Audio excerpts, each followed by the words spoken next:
Hey, what's up, family? It's your boy, Coach Crump, here on the Boy Man King podcast with my main man, Chizzy. Say what's up to Oh my God. How you? What's going on? man. You I'm survived blessed. Thanksgiving? Yeah, man, I'm blessed by the best. I'm more than survived, man. We're coming from a cold, but I want to talk about our special guest that we have in the studio with us, man, all the way from up top in the Jersey, holding it down. None other, speaker extraordinaire, father, brother, mentor, husband. This is a true man of God. He is blazing the trail in the speaking industry. He is a successful entrepreneur and just got his second child in 24. Man, we are blessed with the presence of none other than Brad Butler II. Man, welcome to the platform, my brother. Welcome, brother. Welcome. Thank you, man. It's an honor and a privilege, to always be in your presence. I always give, I like to give what they like to say, to give Flowers? homage, flowers, and pay homage to those who have come before me.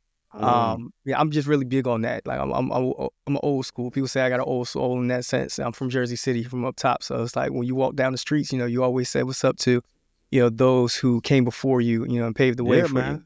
For sure. Yeah, well, we do that all the time with Chizzy. You know what I'm saying? We recognize he's old soul. He's actually is old. And so every time we give homage to Chizzy, you know what I mean? He's a senior statesman on the platform. And so Chizzy, good afternoon, sir. It's that wisdom. It's that wisdom that's needed. Because, Yeah, some people, man. if we let it go left, your boy will Come carry on. it left. So, we always need that balance. You know what And I'm saying? You know what's I'm a happening. left carrier. You know what I'm saying? Like I say, Left-handed. Left-handed. so man, listen, this platform is real simple, man. It's a safe space for men to talk about the journey of becoming a king, right? It's like we really don't see it as, oh, you're a king. Like it's like we empower. You're a king because we see you trying, we see you showing up, and so what we like to highlight is, man, different guys' journey in getting to that space and growing into that, right? And so me, I kind of would just like want to share a thought. And Chizzy going to kind of get into a little bit of your backstory, but for me, man, Brad, I got a chance to know you as a man up top. You know, we met through Next Level, and I got a chance to meet your wife, man, and your children, and I saw your heart. You know, I even saw you get baptized, man. Talk about the importance of being a man. Before we get into your story, I know Chizzy's going to go there, but in our relationship, you've been very intentional about staying around certain type of men at this current season in your life. And Chizzy highlights his testimony about that and his new walk. But talk about why you were so intentional on making sure you stay connected with certain men. Well, when people talk about aspects of their life, they like to talk about business and, if they're into sports and things like that, I'm going to go get a coach. I'm going to get a mentor to guide me in that space. I feel like in all aspects of my life, I need mentorship and guidance. So when I was going into the space of my faith, okay, I needed somebody to guide me in that sense. When I was going into the space of entrepreneurships and, wanting to be a speaker and have my own business, I needed a mentor and a coach to guide me in that space. When I went into the space of becoming a husband and becoming a father, I also needed guidance because I'd never done it before.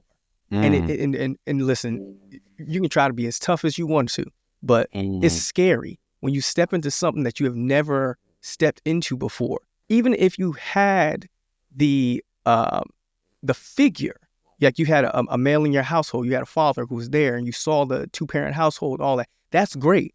But when it's your turn, and you can always be like, oh, I would have did this better, or I would have did that, or I would have did that. Yeah, but now when it's your opportunity to do it, you then have to show and improve. So I was like, listen, I don't want to go at this thing and make mistakes and, do it my way. I want to ask questions and I want to seek out wise counsel, and I want to do things in the correct order. So that's why I've clung so close to Coach Crump and Jeremy and E.T. and CJ and Inky, because those individuals, or you all, have done it the proper way. You've done it with the right steps, the right process. And you guys have made some mistakes along the way so that I don't necessarily have to, and you can just teach me. So that's why I'm just a big advocate for mentorship and coaching, even if it means that you got to pay for it. Go get it. You got to go get it. Part of development, part of getting into that kingship is recognizing that, when you was younger, you was like, I got all the answers. I don't need anybody. I can figure it out. And you may have had some success, individually. But it's only when you get older and you recognize that there are different spaces in your life that you need mentorship. And it's almost like the more you grow, whether it's financially, whether it's spiritually, whether it's professionally, the more you recognize that you need mentors. To your point, you need individuals who have gone before you, who could kind of who have paved the way, who can give you that wisdom and understanding that's necessary to carry you through those rough decisions. Obviously, spiritually, you already know, the more you advance in the kingdom, the more the enemy throws hashes at you, throws things in your way to derail you. So it's vital. So it's no surprise when people like yourself, when talking to Crump, myself, and all the other people that have come before us, recognize that mentorship, support, having other brothers, initiated brothers to help us along the way is not an accessory. It's vital. It's incumbent upon you to have those things, to have their support, so that you can advance as you progress through this kingship that we're talking about, man. I'm gonna take some time a little bit just to talk a little bit about and ask you, speak about your journey. You say you grew up in Jersey. I went to school in Jersey. So okay. I understand that, so that piece of what's synonymous. And he went to school like 20, 30, how many years? It was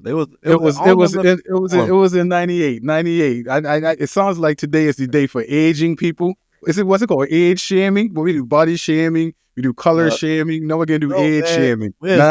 Wisdom, man. We honor. Okay. Hey, tell the producers to just play "They Not Like Us" in the background. Yeah, right? There you go. They not like us. I like that. Yeah, man. So talk a little bit about growing up in Jersey, what life is like. As we know, we don't. This is who we are now, and of course, it requires a level of struggle, a level of humility, some experiences to get to the individuals that we see today. For yourself, for myself, for Coach Crump. Talk a little bit about growing up in Jersey, struggles, if there were struggles, what life was like, parental environment. Like, give us a little backstory just so that we can conceptualize where you were, where you are, to where you're going. Yeah, no problem. So, I'm from up top, Jersey City. That's where I was born and raised. I lived in Jersey City till I was about 8 years old. And then I moved, but I was going back and forth, to, see family, different events. Like, my family always wanted me to stay connected, in a sense to, where I came from.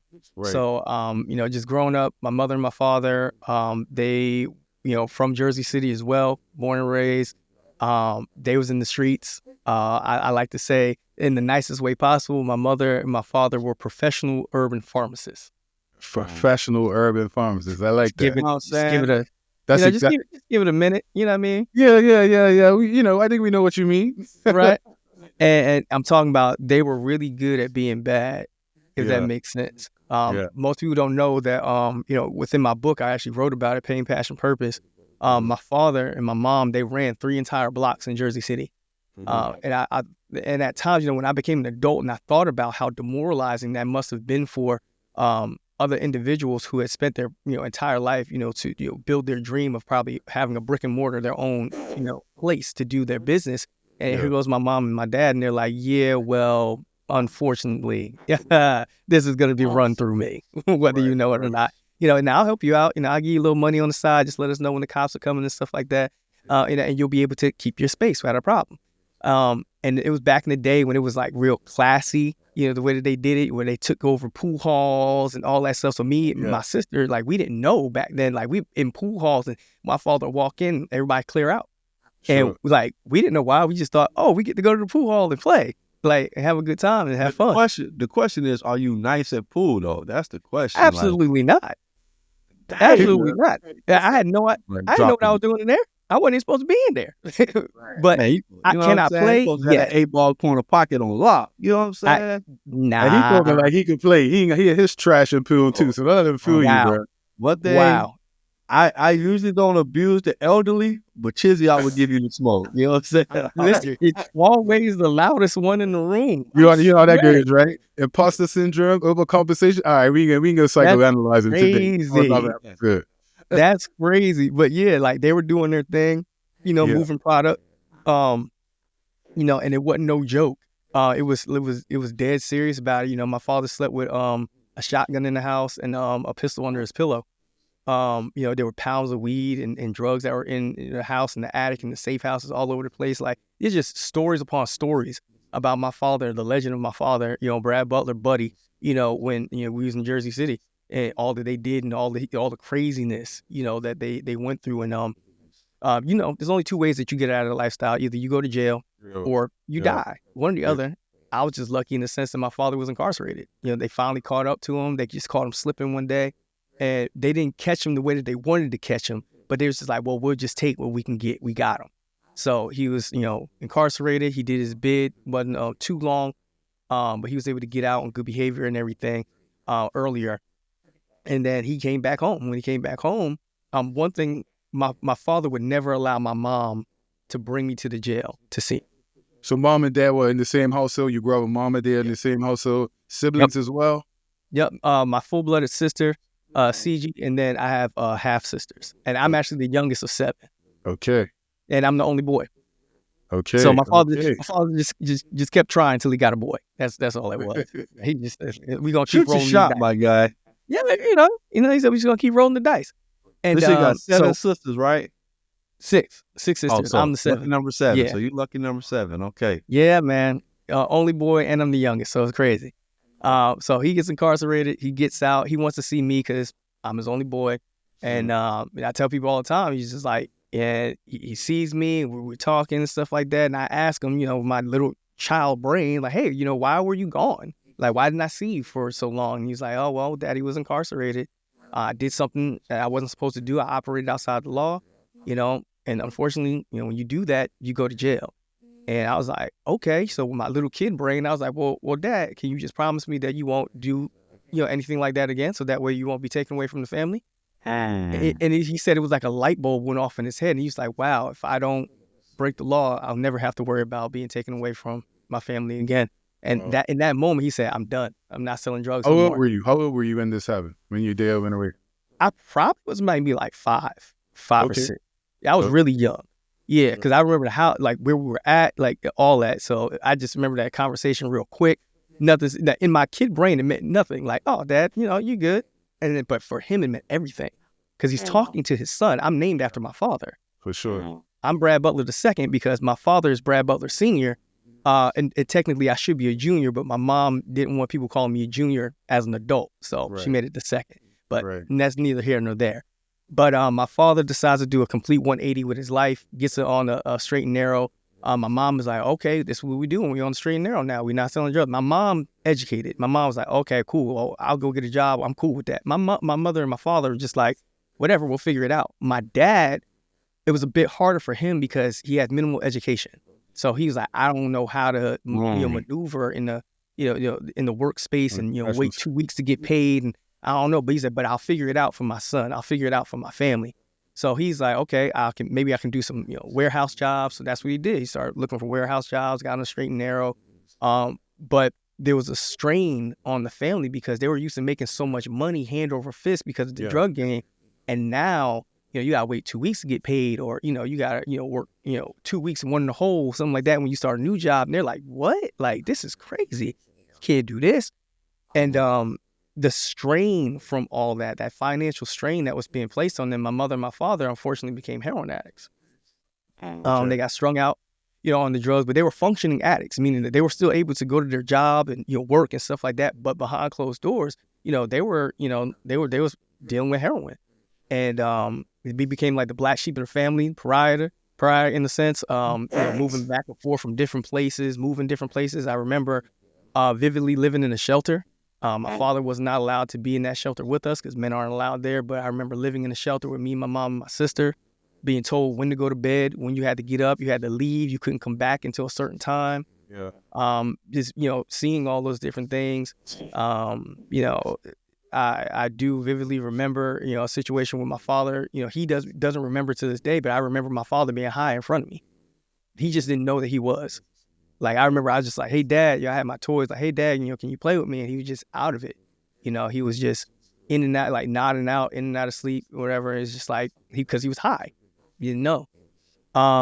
So I always remember that. My father didn't. Back then, I thought it was just like my dad was tired and he was just too tired to play with. Did you know he was hot, or did you process that later as you got older? I processed it later. As I got older, and my mother, started telling me more and more about our life and the life story. And I was like, oh, wow, okay.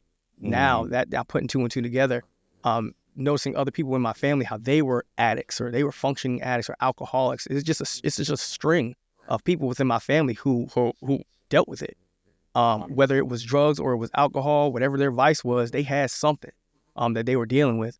I'm glad to be able to let y'all know that my parents were able to beat their addiction. My mom went through the 12-step process. My father, he beat his cold turkey. He locked himself in my aunt's attic, and he just sweated it out of his system. He stayed in that attic and just was like, I'm not coming out until I'm no longer an addict. And then when he was done with it, he was like, no, not only am I no longer addicted to heroin, I'm no longer drinking. I'm no longer smoking. Like, I will no longer be around certain individuals. Like, he just changed everything all at one time. And I think that's where I get a lot of my willpower from. Because when I say I'm not doing something, I ain't doing it. If I say I'm not about to be a part of something, I'm not doing it. If I make a promise to somebody, I'm going to see that thing all the way through. How old were you? Sorry, go ahead. Go ahead. I was going to ask you, because I'm putting the pieces together, and I'm hearing you 5 years old. Dad, I think your dad decided now I'm done with the life, so to speak. So from 5, like, when was the moment where you realized that our life is different? Because I would imagine as a 5-year-old, maybe you may remember, you may not. Like, when did the money flow shift, the sort of the new environment that's now cultivated? Because I would assume that things got a little different. Yeah. From the time where financially you had a lot, making that switch to not having as much. Like, so we're talking about you growing elementary school. What was middle school like? Like, how did that affect you as a young man?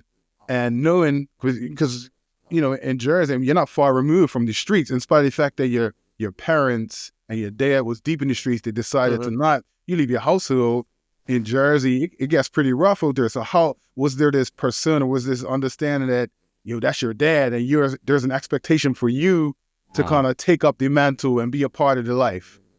Yeah, it never actually got to that point with me, because I was like in elementary, like kindergarten, elementary, when all that was going on. My sister was older. My sister's 5 years older than me. So she saw all the money and then us lose, or not have that much money. And it impacted her more than it impacted me. Like, they had to tell me more of the story and stuff like that. Like, my sister is the one who saw it and was like, yo, what happened? Like, what's going on? Like, so she had I would say it had a bigger impact on her, because she was able to process more of it. Whereas me, at the time, I'm just a little kid. So I don't really know what's going on. I'm just playing around. We live here now. Okay. We live here now. Oh, we cannot get this toy anymore. Okay. Like, I get it, whatever. And it just moved on. But as my mom explained it to me later on, when I got older, I put the pieces together and was like, wow, now I see all that was happening. So with that, they were able to beat their addiction. They get it on the straight and narrow. They're like, we're good. But what ends up happening is my mom decides that it's time for them to separate. Unfortunately, my mom and my dad were not on the same page. Like, it's just like, okay, this ain't working no more for her, for my mom. Did you experience that, or was there tension in the house? Did you experience any combativeness between mom and dad? Yeah, that I did experience. I did see that, because now I'm older. I'm around like 7, 8. Okay. And I'm seeing it, and I'm like, okay, they're arguing more. There's more stuff happening, like little stuff here and there, whatever. And then I'll never forget, like, it's imprinted in my mind, in my heart, in my spirit, the day I moved out of the house. I moved out of, and I had to leave my mom and my sister. Like, my mom told me, hey, okay, me and your dad are separating. You got to go live with your dad, because I can't teach you how to be a man. So you have to go live with him. And my father wasn't having it at all. I was 8. Okay. I was 8 when I moved. So I just remember my mom was my best friend, like, first woman I ever loved. Like, you know what I'm saying? So my best friend, we used to laugh and joke and do cartwheels in the house. And she was, there, Band-Aids on me and pick me up when I fell. And, I'm going to school, and if I might be struggling with something, she would help me with it, that type of thing. So my best friend. So for me to immediately be like separated from her, I didn't know how much damage it did until later on. And I vividly have the memory in my mind, like when I'm leaving the house and like my bags are packed, my dad, all my stuff is packed, and we leaving the house, I got my bag on and everything, and me holding on to the door, like the doorway, crying, like I'm not leaving my mom, like I'm just like, and I'm losing it. And obviously my father's way stronger than me, so he just grabbed me with one hand, snatched me off the door. It was like, son, we gotta go. So he takes me, we get in the car. I remember not speaking the entire drive all the way to my grandparents' house in the suburbs of East Windsor where we moved to, and just crying because I was like, yo, will I ever see my mom again? Will I ever see my sister again? Will I ever see my grandma again? Like my family, like this is all I know. And now I'm going to live with these people who I barely even know. And, it was heart-wrenching. It's really one of those things where I was like, man, like, you start asking yourself, like, what did I do to deserve this? Yeah. Like, and let's kind of speed it up a little bit in the sense of like, I think it's kind of clear you've been exposed, traumatized, but now, what age do you see yourself as a man? mm-hmm. And in that age that you see yourself like, okay, I'm a man now, were you also aware of how your childhood was affecting the way that you see the world? Yeah. Okay, so when I got to the suburbs of East Windsor, about 2 weeks into the school system and the special ed classes, and I'm just, dealing with the system. I'm dealing with that too. But one of the biggest shifts that probably happened for me, as far as that standpoint of like, okay, yo, you a man, you gotta, come on now, like you gotta get it together. Probably I would say the biggest, like I had some stuff in between where it builds you, it's molding you, but probably the biggest one was when my father had a brain aneurysm my senior year in high school. Yeah, he had a brain aneurysm my senior year, and they put him in a medical induced coma. And they put him in Kessler Hospital. That's the same hospital that they put Christopher Reeves in, the guy who played Superman, first Superman. Yeah. My mom said, listen, if we wanted there to be a chance of him surviving this, we got to give him the best, care possible. So they put him at Kessler. Then what ended up happening was I became the man of the house because my grandmother and grandfather, by that time, they were good and retired. And they were elderly, like they couldn't move like that. They couldn't do for self. I had to take over everything. So the little job that I had, at ShopRite as a cashier, now ShopRite. That money, come on now. I was the best bagger on the East Coast. You better stop playing with me. So like I have this job, and now it's not me saving up my money so I can take my girlfriend to, the movies on Friday nights. Now I'm paying for medicine.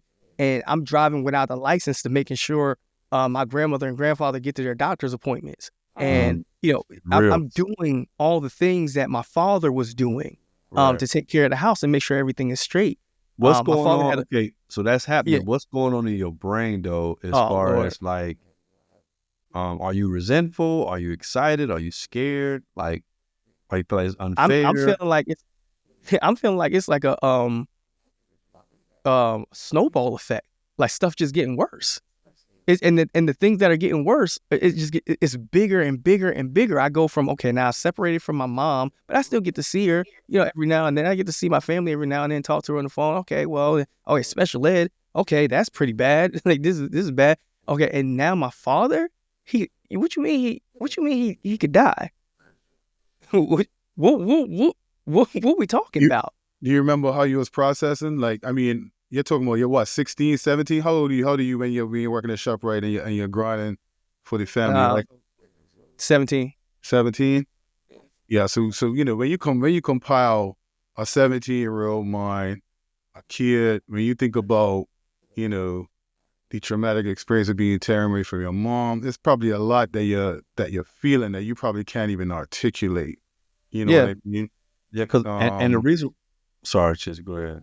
Go ahead. No, go ahead, brother. The reason why I'm asking you these questions at that time, because when I was 19, my dad had a heart attack. And watching I was 18 or 19, but I knew I was like around that age. And I saw the ambulance come in the house. saw them, rip my dad's chest open and shirt open and then take him to the hospital. And I'm like, and all I could process was like, if he dies, like, I don't know what to do. What am I going to do? I have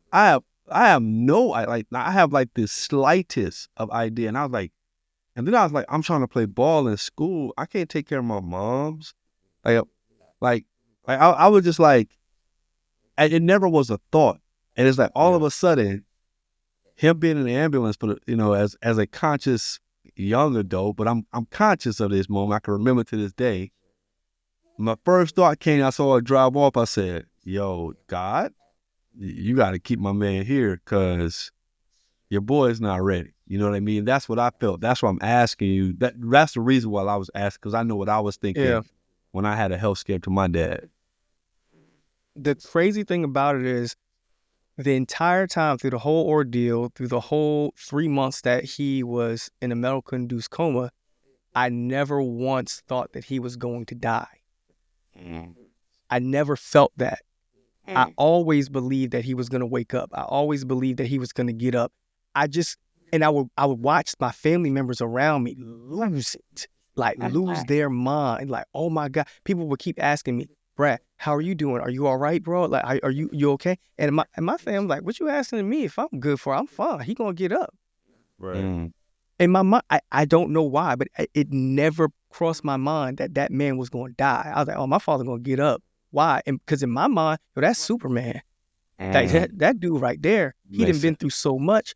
He done beat a drug addiction. Yeah, he done beat the streets. He done beat jail. He done beat people up. Like he getting up. He beat it. Like for real. He's a He definition. getting up. Like exactly. Like I know all the tubes are connected to him, and he's incapacitated, and his muscles are shrinking, and all that. Like crazy. But never once did I believe that he wasn't going to get up. What I thought was, how do I handle this household? How do I take care of this household until he gets back? Like and that's pretty serious though, because Crump was saying he was like, yo, I'm incapacitated. I don't know what's going to happen if something happens to my dad.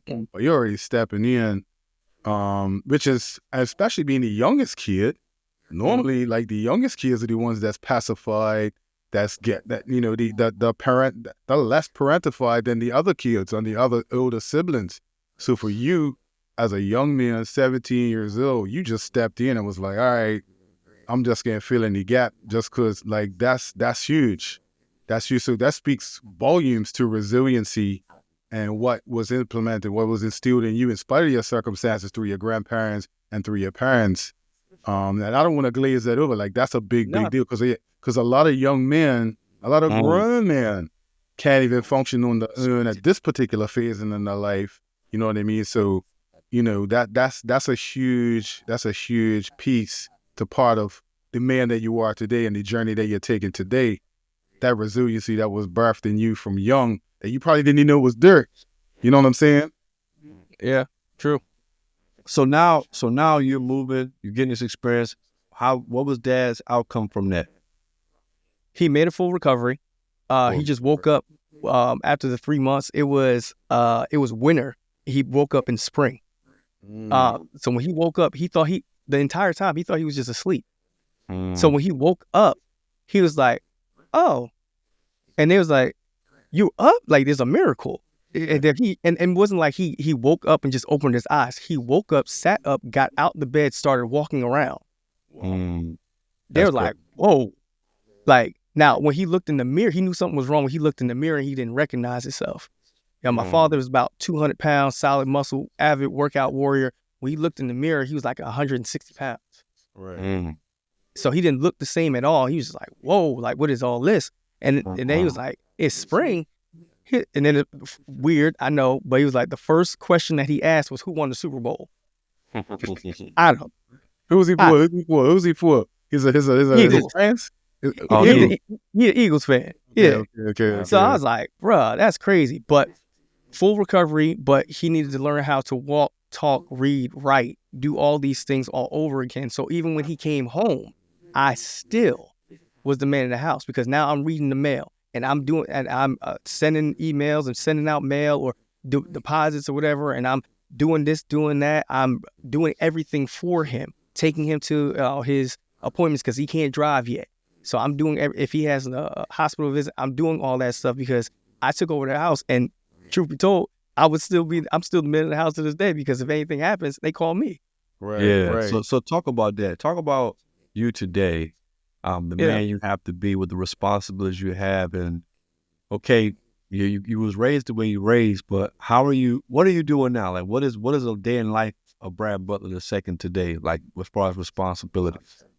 Oh man, a day in the life of Brad Butler today is I'm rudely awakened by my 2-year-old, who gets me up to get him ready for school and get my wife situated, make sure she's good, make sure she has everything that she needs, make sure my other son Brian is good to go, make sure everybody's fed and we good, get my son to daycare, come home, check emails, check my wife, make sure she's good, she got everything she needs.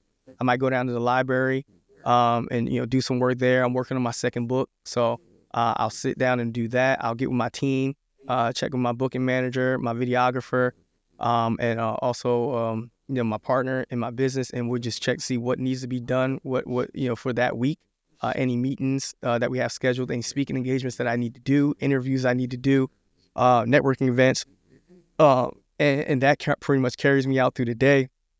And I really am, I'm weird. I'm kind of like a machine where I don't really feel like I need to eat. My wife makes me eat. So I will literally go and just keep going until the work is done. And my wife has literally seen me go like 2 days without eating. She was like, yes, you have a problem. So for me, I want to do the work. And I really don't put like a stop on it until it's absolutely necessary. So now the necessary thing is my children. But pause for the cause. I kind of, we was talking offline, and I'll get back to Chizzy on this, man. You had talked about your top 5, the things you got to take care of, and you start with your faith, and talk about your wife and your kids and your team and all of that. And I was like, what about you? We didn't get into it, but it definitely it come back full circle because what you just described is it's not a flex. You know what I mean? It's actually unhealthy. You know what I mean? In long term, we want to see you win. So now that your wife has made you aware of you go a whole day without eating, what have been some things that you put as boundaries on yourself so that you can take care of yourself? Well, to be honest, I'm so thankful for my wife. She is my helpmate. Like, she legitimately will step in and say, hey, I made you a sandwich. Hey, babe, did you do this? Did you check on this or whatever? And I don't look at it as, because me, if you've met my wife before, she's the polar opposite of me. I'm an extrovert, high extrovert. She's a high introvert. So earlier on, I thought, man, why she ask me so many questions, or why she act like this? Why she do like this? And now I realize God made her that way to help me correct my errors, right? And I feel uncomfortable with it at times because you're going to feel uncomfortable doing a thing that's not, the natural thing for you. And my wife is not the natural thing for me to do. She's the right thing for me. So I have to follow the directions that she gives me. So yeah, she'll stop me like, hey, did you do this? Did you do that? And she'll get me straight. Like, okay, Brad, make sure that you take care of this for yourself. Do that for yourself. And you're taking the day off today. You're not doing anything. Like, you're just gonna, I'm like, you're right. I don't even argue with her because I know she's right. And I know she's looking from the outside looking in. And I have so much tunnel vision, and I'm only thinking about the next goal and the next thing that I'm trying to accomplish. I legitimately allow my wife to stop everything if it's necessary. If she says, nope, no more, we're done, I'll be like, you got it, we done. Because shut it down. Right. We often talk a lot about consistency here. And most of our guests, we ask, what are the 3 things that you do consistently, that you do not compromise, that makes Brad Butler and his family and all his responsibilities tick? What's the 3 things that you do day in and day out that people may not know that you do consistently for the purposes of centering yourself and keeping yourself grounded in all of the amazing work that you're doing? First things first is I'm always going to talk to God. Yeah. Now, it may not look the way that everybody is used to, like where there's a specific set time where I am, quiet and still, and I'm just, in meditation mode, but I'm always going to talk to God. I don't care. I could be walking down the street and I'm having a conversation with God. The rest of the world don't know, but I'm talking to God. Like, hey, God, listen, you know where we at right now, and I'm trying to get to here, and I need you to help me. Like, I can have a full-blown conversation with him while I'm walking to Target. I don't care, but I know I need to talk to him in some way, shape, or form. I'm always going to be one of those people where I'm a lifelong learner. So I'm constantly going to try to learn more. And that probably comes from, that time I spent, the 10 years I spent in special ed classes where I felt like I was not capable of learning, where I was told I was not capable of learning. So I'm like, now that I've gotten rid of that, I'm always looking to learn something, podcasts, reading a book, reading different things, whatever the case may be. My wife was like, you always on your phone. I was like, but I'm not on my phone just playing around. Like, I'm looking at something. I'm looking for information. Like, if you look at my phone, I got a mile longer notes of just different things that I have learned and like I can apply. And I'm going to always make time for my family. Those are three main things. I'm like, I don't care what's going on. I'm going to have some time where I talk to God, right? I'm going to learn something new that I can apply. And I'm going to make sure I spend time with my wife and my kids, because what I'm not finna do is be out here and be one of those individuals who's out there, chasing and to save the world, but like you watching your house burn down and you do nothing about it. I can't do it. I refuse. Like, I'm going to go out there and make this money, and I'm going to work to be, possibly a millionaire and all that, but I'm not going to lose my wife and my kids in the process. I promise you I won't. Yeah, the work becomes the identity. And of course, as I often say, like, when you put so much focus in one area, there are areas of your life that's going to fall short. And so obviously what we try to achieve in life is balance across the board.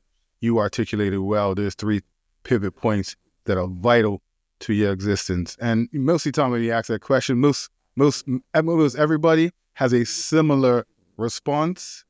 So for us, it's more about conveying to our guests that these are the non-negotiables. Your spirituality, your family, you know what I'm saying?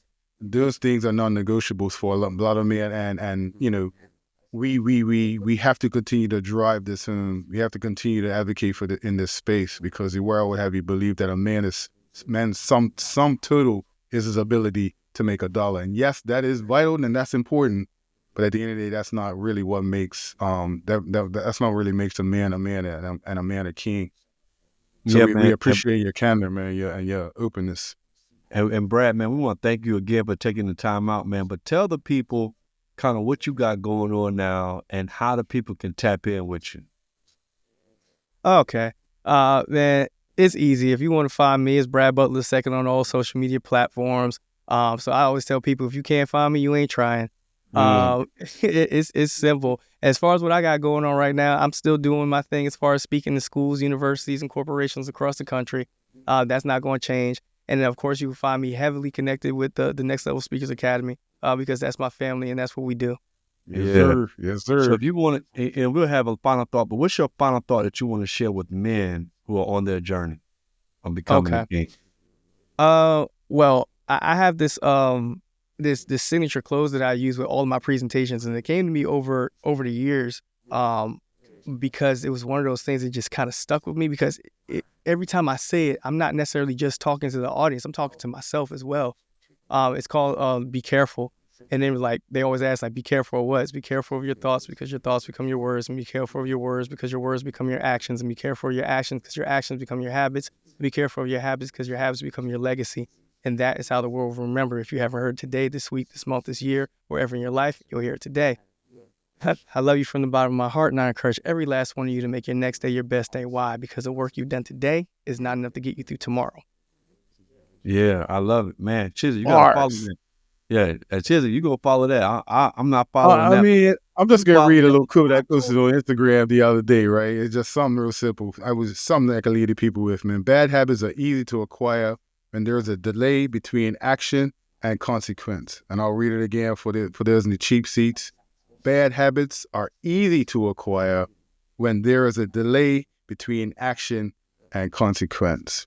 That's all I want to say to the people, man. Be consistent, pick good habits, because, habits, good and bad, they take time to build. So just choose wisely which ones you want to incorporate in your life. Man, thank you, B-Rad, again for being on with us, man. Shout out to the Boy Man King podcast. Follow us on all social media platforms. Follow us on IG at Boy Man King Talk. Shout out to our entire team. Thank you for another great episode. Brad, on behalf of all of us, man, we want to thank you for being the man, for being the king that you are. And to everyone, man, as you know, the journey continues. That's our time, man. Peace. We're out. Be blessed. Appreciate you.